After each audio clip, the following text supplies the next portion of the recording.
Hello guys. आज मैं आपको इस वीडियो में नेशनल एजुकेशन पॉलिसी के बारे में बताऊंगी। ठीक है, चलिए स्टार्ट करते हैं। नेशनल एजुकेशन पॉलिसी जो हमारी थर्ड एजुकेशन पॉलिसी है, वो कब आई? 2020 में आई। ठीक है, और उससे पहले जो 3 पॉलिसीज़ थी, हम उसके बारे में भी डिस्कस करते हैं थोड़ा सा। उससे पहले जो 2 पॉलिसीज़ थी उनके बारे में डिस्कस करते हैं।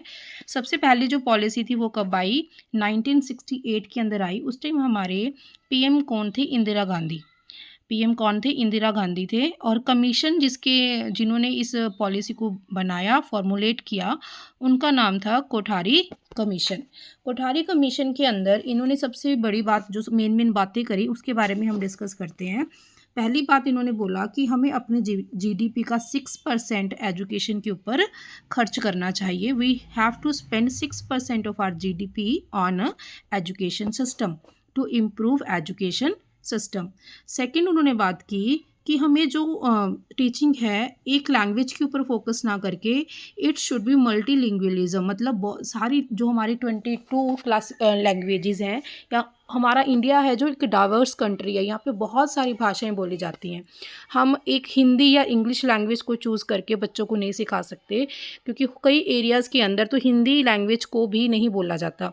तो इसीलिए उन्होंने बोला कि we have to use all languages to teach the children। Third बात उन्होंने बोली कि हमें सभी के लिए इक्वल अपॉर्चुनिटीज़ को देखना होगा, क्योंकि हमारा जो लिटरेसी रेट है वो बहुत कम था। इतने टाइम के बाद हमें फ्रीडम मिली थी, और हमारे जो इंडिया के अंदर जो लोग थे वो बहुत पिछड़े हुए थे। उन तो सभी का स्टैंडर्ड इम्प्रूव करने के लिए उन्होंने बोला कि हमें सभी के लिए इक्वल अपॉर्चुनिटीज़ को रखना होगा। इसीलिए उन्होंने क्या किया, 14 ईयर्स तक जो एजुकेशन थी उसको कंपलसरी बोल दिया, और बोल दिया कि इसको फ्री रखना चाहिए ताकि हर एक वर्ग के लोग एजुकेशन को ले सकें। ठीक है, और उन्होंने बात की क्वालिटी एजुकेशन पे। उन्होंने क्वालिटी एजुकेशन पे बात की कि हमें रोट लर्निंग के ऊपर फोकस नहीं करना, हमें बच्चे की कंसेप्ट बेस्ड लर्निंग के ऊपर फोकस करना है। उसके बाद सेकेंड टाइम जो हमारी सेकेंड पॉलिसी आई, वो कौन सी आई? कब आई? 1986 में आई। उस टाइम हमारे इंडिया के पीएम थे राजीव गांधी।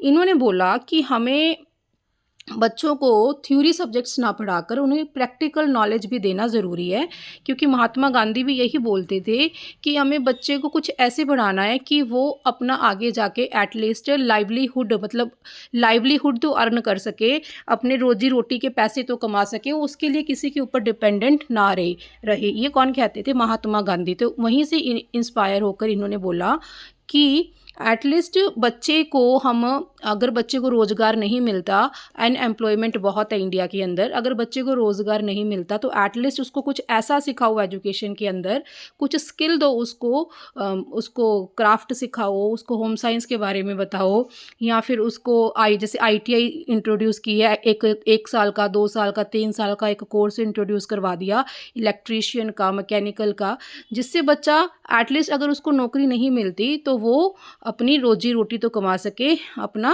पेट तो भर सके। तो इन्होंने स्किल बेस्ड लर्निंग के ऊपर बात की। और सेकेंड इन्होंने जो बात की, विमेन एजुकेशन के ऊपर बात की कि हमें औरतों को तो पढ़ाना चाहिए, क्योंकि अगर एक औरत पढ़ेगी तो पूरा एक परिवार पढ़ लेगा। ठीक है, तो इस कंसेप्ट के ऊपर बेस इन्होंने विमेन एजुकेशन के बारे में भी बात की। फिर उसके बाद हमारी 34 ईयर्स के बाद एक और पॉलिसी आई, जो कि अभी आई है 5 साल पहले, जिसका नाम है नेशनल एजुकेशन पॉलिसी 2020। इसके जो चीफ थे उनका नाम था के कस्तूरी रंगन, और ये कौन थे? फॉर्मर इसरो चीफ थे, इंडियन स्पेस रिसर्च ऑर्गेनाइजेशन के चीफ थे ये पहले, जिन्होंने इस कमेटी को हेड किया। ये कमेटी कब बनाई गई थी? 2017 के अंदर बनाई गई थी। इसने अपनी रिपोर्ट आफ्टर 2 ईयर्स 31 मई 2019 को सबमिट की। देखिए ये जो है, ये फैक्ट बेस्ड क्वेश्चंस हैं, इनके बारे में मैं आपको ऐसे 2-3 बार बोलती जाऊँ, उसका कोई बेनिफिट नहीं है। इसको जस्ट मैं एक बार पढ़ूंगी, और उसके बाद आप पीडीएफ से पढ़ सकते हैं, जो कि मैंने अपने टेलीग्राम चैनल के ऊपर अपलोड कर रखी है। थर्ड है, इसको अप्रूव कब किया गया? 29 जुलाई 2020 में इसको अप्रूव किया गया। पीएम मोदी भी उस मीटिंग के अंदर शामिल थे। उसके बाद इस कमेटी के अंदर कितने मेंबर्स थे? 12 मेंबर्स थे, जिसमें एक तो हेड थे, कौन थे? के कस्तूरी रंगन। 11 अलग से मेंबर्स थे, जिसमें एक फीमेल मेंबर थी, नज़मा अख्तर। ये देखिए, ये थोड़ा सा एक्सेप्शन रह जाती है कि एक फ़ीमेल थी इसमें। जैसे हम कॉन्स्टिट्यूशन के बारे में जब पढ़ते हैं तब हम देखते हैं जो फर्स्ट कैबिनेट की मीटिंग थी उसमें 15 फीमेल्स थी। तब हम उसके नाम के बारे में पढ़ते हैं, बल्कि जो बाकी लोग थे उनके नेम्स के बारे में नहीं पढ़ते, क्योंकि ये एक एक्सेप्शन है, ठीक है, एक स्पेशल केस है। तो यहाँ पे भी आपको ये याद रखना है कि एक फ़ीमेल मेंबर भी थी उसमें जिसका नाम क्या था, नज़मा अख्तर। अगर पेपर में पूछ लिया जाए तो आप अटेम्प्ट कर पाओ इस क्वेश्चन को।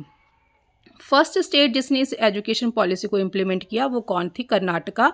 इन्होंने 23 अगस्त 2020 को इन द सेम ईयर कुछ दिनों के बाद ही 25 दिनों के बाद ही 25वें दिन इस पॉलिसी को इम्प्लीमेंट कर दिया। और सेकंड स्टेट का नाम मैं लिखना भूल गई, मैं बता देती हूँ आप लोगों को सेकंड स्टेट कौन सी थी, जस्ट वेट। सेकंड स्टेट थी मध्य प्रदेश और थर्ड स्टेट थी हमारे पास उत्तराखंड। सेकंड स्टेट थी Madhya Pradesh and third state थी उत्तराखंड। यूनाइटेड किंगडम नहीं समझना इसको, ये कौन सी स्टेट है, उत्तराखंड, ठीक है, ये आप नोट कर लीजिएगा। उसके बाद इस एजुकेशन पॉलिसी के अंदर टोटल कितने पार्ट्स हैं, 4 पार्ट्स हैं, और 4 पार्ट्स को आगे कितने चैप्टर्स के अंदर डिवाइड किया हुआ है, 27 चैप्टर्स के अंदर डिवाइड किया हुआ है। इसकी क्रोनोलॉजी कैसी है हम इसके बारे में डिस्कस करेंगे नेक्स्ट वीडियो के अंदर। अभी हम सिर्फ बेसिक्स पढ़ेंगे ताकि आपको एटलीस्ट थोड़ी सी बेसिक अंडरस्टैंडिंग हो जाए नेशनल एजुकेशन पॉलिसी के बारे में। इसके अंदर टोटल बेसिक प्रिंसिपल्स जिसके बारे में इन्होंने बात की है वो कौन से हैं, वो कितने हैं, वो 22 हैं। कौन से हम उसके बारे में आगे डिस्कस करेंगे। टोटल पिलर्स इसके अंदर कितने हैं, 5 पिलर्स हैं। अब देखिए NEP 2020 के अंदर जो मेन बातें की गई हैं उनके बारे में डिस्कस करते हैं। NEP 2020 मेनली इसने 21st सेंचुरी के अंदर जो स्किल्स काम आने वाले हैं उसके बारे में बात की है। तो सबसे पहली बात तो इन्होंने क्या बोली है कि हमें रिजिडिटी से फ्लेक्सिबिलिटी की तरफ जाना है। जो हमारा करिकुलम है वो बहुत ज़्यादा रिजिड नहीं होना चाहिए, वो फ्लेक्सिबल होना चाहिए, बच्चे की नीड के अकॉर्डिंग होना चाहिए। अगर बच्चे को हिंदी समझ में आती है तो बच्चे को हिंदी में समझाइए, अगर बच्चे को इंग्लिश समझ में आती है तो इंग्लिश में करवाइए। हमें बच्चे के ऊपर कुछ भी थोपना नहीं है, जितना बच्चा कर सकता है हमें उतना ही उसको सिखाना है। उसकी लर्निंग के बेसिस पे हमने उसको ग्रेडिंग देनी है, ठीक है। जैसे फॉरेन कंट्रीज़ के अंदर भी ऐसा ही होता है, जितना बच्चा कर सकता है उसके ऊपर उसके बेसिस पे हम उसको ग्रेडिंग देते हैं, ठीक है। कोई उनका फ्लेक्सिबल उनका कोई रिजिड करिकुलम नहीं है, बच्चे के ऊपर बहुत ज़्यादा प्रेशर नहीं है। बच्चा जितना करना चाहता है वो उतना कर सकता है, क्योंकि वो इंडिविजुअल डिफरेंसेस को ध्यान में रख के काम करते हैं। तो यहाँ पे भी इन्होंने इस पॉलिसी के अंदर इसी चीज़ के ऊपर बात की है कि हमारा जो करिकुलम रहेगा वो फ्लेक्सिबल रहेगा, एरिया के अकॉर्डिंग, बच्चे की कैपेबिलिटीज़ के अकॉर्डिंग, बच्चे की नीड के अकॉर्डिंग हम उसमें चेंजेस कर सकते हैं। व्हाट टू हाउ, व्हाट का मतलब हमने से सीख लिया कि ये चीज़ क्या है, मैंने सीख लिया कि व्हाट इज़ AI, मैंने सोचा कि आर्टिफिशियल इंटेलिजेंस क्या है और मैंने उसका एक डेफिनेशन का रट्टा मार लिया कि ये एक टेक्निक है जिसके ज़रिए हम मशीन्स को ह्यूमन की तरह सोचना सिखा सकते हैं। तो ये एक रोट लर्निंग होगी, रट्टाफिकेशन होगी, ठीक है। तो हमने रट्टा नहीं मारना, बच्चे को बोलना है हाउ कैसे, मतलब उसको कुछ प्रैक्टिकल करके दिखाना है, उसको सिखाना है कि आप भी इसको ऐसे प्रैक्टिकली इम्प्लीमेंट कर सकते हो, ठीक है। तो इन्होंने डूइंग के ऊपर सबसे ज़्यादा बल दिया है, ठीक है। जॉब सीकर से जॉब क्रिएटर, कहते ये नहीं है कि बच्चा एजुकेशन किस लिए ले रहा है, to get the job in the future. बच्चे को एजुकेट हमने इसलिए नहीं करना कि वो आगे जाके उसको जॉब लेनी है या आगे जाके उसको स्कूल पे पढ़ाना है या कुछ भी करना है।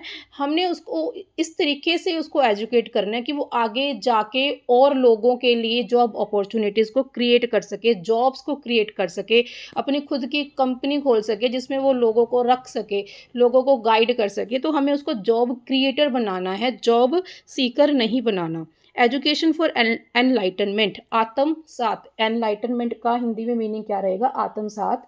हमें बच्चे को उसकी खुद के पोटेंशियल से अवेयर करवाना है, उसको खुद से जान पहचान करवानी है, उसको बताना है कि तेरे अंदर ये कैपेबिलिटी है, तू इस फील्ड के अंदर अच्छा कर सकता है, तू इस फील्ड के अंदर अच्छा कर सकता है। तो ये काम किसका रहेगा, टीचर का ही रहेगा। हम देखते हैं कि सबसे बड़ी मिस्टेक लोग क्या करते हैं कि उनका पोटेंशियल किसी और चीज़ की तरफ होता है, वो किसी और फील्ड को ही चूज़ कर लेते हैं, ठीक है। तो हमें ऐसा नहीं करना, हमें बच्चे को उसको खुद अपने से इंट्रोड्यूस करवाना है ताकि वो अपनी कैपेबिलिटीज़ को देख सके और उसके अकॉर्डिंग एक सही फील्ड चूज़ कर सके और अपनी कैपेबिलिटीज़ को और मोल्ड कर सके और शार्प कर सके। प्रॉब्लम सॉल्विंग के अंदर हमने बच्चे को ये नहीं है कि एक मटेरियल दे दिया, बेटा इसको रट ले, इसमें से पेपर आएगा, नहीं। हमने उसको प्रैक्टिस करवानी है, मतलब उसको जो प्रैक्टिकल चीज़ें हैं उसके अंदर उसको वो सिखानी है, उसको बोलना है कि खुद से करके देख। अगर बच्चे को स्विमिंग सिखानी है तो इसका मतलब ये नहीं है कि हमने उसको नोट्स दे दिए, एक स्विमिंग पूल की पिक्चर दिखा दी, एक वीडियो दिखा दी कि ऐसे ऐसे स्विमिंग करते हैं, नहीं। हमने उसको बताना है कि हमने एक बार हमने उसको गाइड कर दिया, फिर अंडर योर गाइडेंस आपको उसको पूल के अंदर जंप करवाना है ताकि वो स्विमिंग को सीख सके, खुद से एक्सपीरियंस कर सके, ठीक है। ये एक्सपीरियंशियल बेस्ड लर्निंग है इसके अंदर। क्रिटिकल थिंकिंग, बच्चे के हमें एब्स्ट्रैक्ट थिंकिंग को डेवलप करना है, ताकि जैसे फॉर एग्जांपल क्रिटिकल थिंकिंग क्या रहती है, उसने कॉन्सेप्ट सारा सीख लिया, ठीक है, उसने लूप फॉर लूप के बारे में सीख लिया, ठीक है। फॉर लूप कंप्यूटर के अंदर एक प्रोग्रामिंग के अंदर लूप यूज़ करते हैं हम, फॉर लूप को यूज़ करते हैं। उसने सारा सीख लिया फॉर लूप से, उसने कुछ प्रॉब्लम्स को भी सॉल्व कर लिया, ठीक है। अब उसके सामने कोई ऐसा केस रखना जो उसकी पुरानी जो सिचुएशन के साथ मैच नहीं खाता, उस एक नया केस उसके सामने रखना, जिसको उसको बोलना कि आप इसको फॉर लूप के ज़रिए ही सॉल्व कर सकते हो, आप देखो इसको कैसे सॉल्व करना है। इससे क्या होगा, बच्चे ने जो पहले सीखा वो सारे कॉन्सेप्ट्स को आपस में रिलेट करके अपना एक नया प्रोग्राम डेवलप करेगा, जिससे उसकी क्रिटिकल थिंकिंग डेवलप होगी। और ये बहुत ज़रूरी है बच्चे को कुछ डिफरेंट टास्क देना, ठीक है। जैसे किसी को मेहंदी आती है तो उसने मेहंदी तो पूरी सीख ली, अब वो क्या चाहता है, अपने फील्ड में कुछ डिफरेंट करना चाहता है, एक नई शेप को डेवलप करना चाहता है, तो वो किसके अंदर आएगी, क्रिटिकल थिंकिंग के अंदर आएगी, ठीक है। सबमिटिव असेसमेंट से फॉर्मेटिव असेसमेंट। सबमिटिव असेसमेंट क्या होती है, जो 6 महीने बाद या साल के बाद एक टेस्ट होते हैं बच्चों के स्कूल के अंदर, बोर्ड एग्जाम्स लगा लो, मेन एग्जाम्स लगा लो, ईयरली एग्जाम्स, उसके अंदर बच्चे की प्रोग्रेस को हम देखते हैं। इन्होंने बोला कि हम साल के बाद प्रोग्रेस नहीं देखेंगे, हम कंटिन्यूअसली उसकी प्रोग्रेस को एसेस करेंगे, उसके अंदर जो जो हमें प्रॉब्लम्स नज़र आएंगी उसके अकॉर्डिंग हम दोबारा से टीच करेंगे, जिसको हम क्या बोलते हैं, रिमीडियल टीचिंग। तो इसीलिए जो टीचिंग है वो कंटिन्यूअसली चलती रहेगी, बच्चे के बिहेवियर के अंदर चेंज लाने के लिए, बच्चे के अंदर डिज़ायरेबल चेंज लाने के लिए हम उसको डेली बेसिस पे असेस करेंगे, और उसके अकॉर्डिंग हम अपना टीचिंग मेथड भी मॉडिफाई करेंगे और बच्चे में भी इम्प्रूवमेंट करेंगे। उसके बाद रिडक्शन इन करिकुलम, हमने एक करिकुलम बना दिया, वो हमारा रिजिड नहीं रहेगा, ठीक है। अगर कोई बच्चा इतना करिकुलम नहीं कर सकता, इतना सिलेबस कंप्लीट नहीं कर सकता, बच्चा वीक है, तब हम उसको उतना सारा सिलेबस नहीं करवाएंगे, हम उसकी कैपेबिलिटी के अकॉर्डिंग उसको उतना ही सिलेबस करवाएंगे जितना वो कर सकता है, जितने में उसको बर्डन ना आए। लर्निंग विदाउट बर्डन, इसके ऊपर भी इन्होंने फोकस किया है। एनईपी 2020 के अंदर इन्होंने बोला है कि हमें बच्चे को लर्निंग तो करवानी है, डूइंग, लर्निंग बाय डूइंग और लर्निंग विदाउट बर्डन, बिना बोझ के बच्चा सीखे। होलिस्टिक डेवलपमेंट, बच्चे की हमें ऑल राउंड डेवलपमेंट करनी है। ऑल राउंड डेवलपमेंट कैसे, उसकी सोशल डेवलपमेंट भी करनी है, उसकी इमोशनल डेवलपमेंट भी करनी है, उसकी फिजिकल डेवलपमेंट भी करनी है, ठीक है। इन ऑल एस्पेक्ट्स हमें उसकी डेवलपमेंट करनी है। अब कोई बच्चे को हम स्कूल में सिर्फ पढ़ाते जाएं, बुक्स, बेटा बुक्स खोल लो, सारे टीचर्स आ रहे हैं, 8 पीरियड्स लगेंगे, टीचर्स आ रहे हैं, बुक्स खुलवा रहे हैं, पढ़ा के जा रहे हैं, तो बच्चा तो बोर हो जाएगा। इसलिए हम हर रोज़ 2 या 3 पीरियड्स उनके एक्स्ट्रा को करिकुलर एक्टिविटीज़ के रखते हैं। कोई स्पोर्ट्स का रख दिया, कोई गेम्स का रख दिया, कोई म्यूज़िक का रख दिया, ठीक है, कोई डांस का रख दिया, कोई लैंग्वेज लैब का रख दिया, जिससे बच्चा रिलैक्स हो जाए और उसके अंदर और क्वालिटीज़ भी डेवलप हो सके, ताकि बच्चे की जो डेवलपमेंट है वो होलिस्टिक हो, सारे एस्पेक्ट्स के अंदर हो। अब बच्चे को नॉलेज तो बहुत है, लेकिन हमने उसको मॉरल वैल्यूज़ नहीं दी, उसको एक दूसरे के साथ बातचीत करना नहीं सिखाया, तो उसका क्या बेनिफिट उसकी एजुकेशन का, जब उसको किसी के साथ बात ही नहीं करनी आती, वो अपने बड़ों से तू बोल के बात करेगा, उनको रिस्पेक्ट नहीं देगा, तो उस एजुकेशन का कोई बेनिफिट नहीं है। तो हमें उसकी हर एस्पेक्ट में डेवलपमेंट करनी है। डिसीज़न मेकिंग, बच्चे को डिसीज़न लेना सिखाना है, बच्चे के सामने ऐसी सिचुएशंस रखनी है, बोलो बेटा अगर ऐसी सिचुएशन आ गई तब आप क्या करोगे इस सिचुएशन से निपटने के लिए, ताकि उसकी डिसीज़न मेकिंग पावर डेवलप हो सके, ताकि वो इन फ्यूचर डिसीज़न लेने में, अपनी लाइफ में जो उसको डिसीज़न लेने हो उसमें उसकी हेल्प हो सके, वो कोई गलत डिसीज़न ना ले। उसके बाद मदर टंग प्रेफर्ड, कि बच्चा जिस लैंग्वेज के अंदर समझ सकता है उसी लैंग्वेज के अंदर हम उसको सिखाएंगे। जैसे अभी हमने देखा, हमने EMRS का एग्ज़ाम फिल किया, उसके अंदर उन्होंने रीजनल लैंग्वेज के बारे में पूछा। बोडो थी उसमें, संथाली थी। तो जो वहाँ के लोग थे ना, मतलब बोडो जहाँ पे बोली जाती है, ठीक है, तो वहाँ के लोगों को हम उसी लैंग्वेज के अंदर पढ़ाएंगे। संथाली राजस्थान में बोली जाती है, तो संथाली लैंग्वेज चूज़ करने वाले लोगों को राजस्थान में ही पोस्टिंग मिलेगी, और वो उन बच्चों को ही पढ़ाएंगे जो संथाली बोलते हैं, क्योंकि हम जो मदर टंग लैंग्वेज है उसको प्रेफर्ड करेंगे टीचिंग के लिए, ताकि बच्चा ईजिली बिना किसी बोझ के अच्छे से समझ सके। ठीक है। लर्निंग बाय डूइंग, अभी मैंने बताया आपको पहले भी कि हमें करके सीखने पर बल दिया इन्होंने, कि हम करके सीखें, ना कि हमारे सामने एक बना बनाया रेडीमेड मटेरियल पड़ा है हम उसको याद करते जाएं, जहाँ हमें बता दिया और हमने मान लिया। हमें ऐसे लर्निंग नहीं करनी है। ठीक है, हमें जस्टिफाई करना पड़ेगा टीचर को। टीचर हमें जस्टिफाई करेगा कि ऐसा है तो ऐसा क्यों है, और उसके बाद आपको बोलेगा कि आप करके देखिए इस चीज़ को, ताकि आप उस चीज़ को लाइफ लॉन्ग के लिए याद कर सकें। मल्टीलिंगुअलिज्म, जो हमारा सिलेबस होगा वो सिर्फ हिंदी और इंग्लिश पंजाबी में अवेलेबल नहीं रहेगा, वो हर लैंग्वेज के अंदर अवेलेबल होगा। इसके ऊपर NEP 2020 के अंदर एक पोर्टल बनाया गया है, जिसके बारे में हम नेक्स्ट वीडियो के अंदर डिस्कस करेंगे, जिसके अंदर जो सारी बुक्स हैं आपकी वो डिफरेंट डिफरेंट लैंग्वेजेस के अंदर पब्लिश होंगी, ताकि बच्चों की हेल्प हो सके, सिर्फ उन्हें इंग्लिश और हिंदी के ऊपर डिपेंडेंट ना रहना पड़े, वो अपनी मदर टंग के अंदर सीख सके। यूज़ ऑफ टेक्नोलॉजी, ठीक है। तो एक हमने दीक्षा पोर्टल के बारे में सुना है, ठीक है। इसकी फुल फॉर्म आप कमेंट बॉक्स में बताएंगे। दीक्षा पोर्टल एक पोर्टल है जिसके अंदर टीचर को ट्रेन करने के लिए कोर्सेज डिज़ाइन किए गए हैं, स्टूडेंट्स को ट्रेन करने के स्टूडेंट्स के लिए मटेरियल रखा गया है, स्टूडेंट्स की प्रोग्रेस को असेस करने के लिए वहाँ पे क्विज़ेस डाले गए हैं। ठीक है, तो मतलब एक टेक्नोलॉजी को यूज़ करके इन्होंने एक ऐप डिज़ाइन किया, जिसके अंदर हम बच्चे को भी बच्चे की ट्रेनिंग्स के बच्चों को भी इम्प्रूव करेंगे, बच्चे के बारे में भी देखेंगे, और टीचर्स की ट्रेनिंग स्किल्स को टीचर्स को इम्प्रूव करने के लिए भी हम वहाँ पे कोर्सेज डिज़ाइन करेंगे। कंस्ट्रक्टिविस्ट अप्रोच को किसने बताया था? पियाजे ने बताया था। ठीक है, ये जो थ्योरीज है ना, चाहे वो हमारे सिलेबस के अंदर नहीं है, इन्होंने डायरेक्ट नहीं लिखा हुआ, पियाजे, कोलबर्ग, विग्योत्स्की, लेकिन ये थ्योरीज आपको करनी पड़ेंगी। ठीक है, मैं सोच रही हूँ एक वीडियो इन थ्योरीज के ऊपर ले आऊँ, जहाँ पे मैं आपको इनके बारे में मोटा मोटा बता दूँ। अगर आप चाहते हैं तो आप कमेंट बॉक्स के अंदर ज़रूर लिखें। कंस्ट्रक्टिविस्ट अप्रोच के अंदर उन्होंने बोला है कि पहले हम बच्चे को थोड़ा सिखाएं, फिर उससे थोड़ा ज़्यादा, फिर उसे थोड़ा ज़्यादा। ठीक है, ऐसे ना हो कि हम उसको बिल्कुल ही एंड वाला पॉइंट बताएं। नहीं, हम पहले उसको थोड़े से शुरू करेंगे, देन उसके बाद हम लार्जर कॉन्सेप्ट्स के ऊपर जाएंगे। इन्होंने बोला कि पहले बच्चा सेंसेस से सीखता है, देखना, सूंघना, वहाँ से सीखेगा, फिर उसके बाद वो सिंबल्स के ज़रिए याद करेगा, फिर उसको ऑब्जेक्ट्स दिखाए जाएंगे तो वो वहाँ से कुछ देखेगा, देन उसके बाद वो चिंतन भी कर सकेगा, जो चीज़ें उसने नहीं देखी उसके बारे में सोच सकेगा।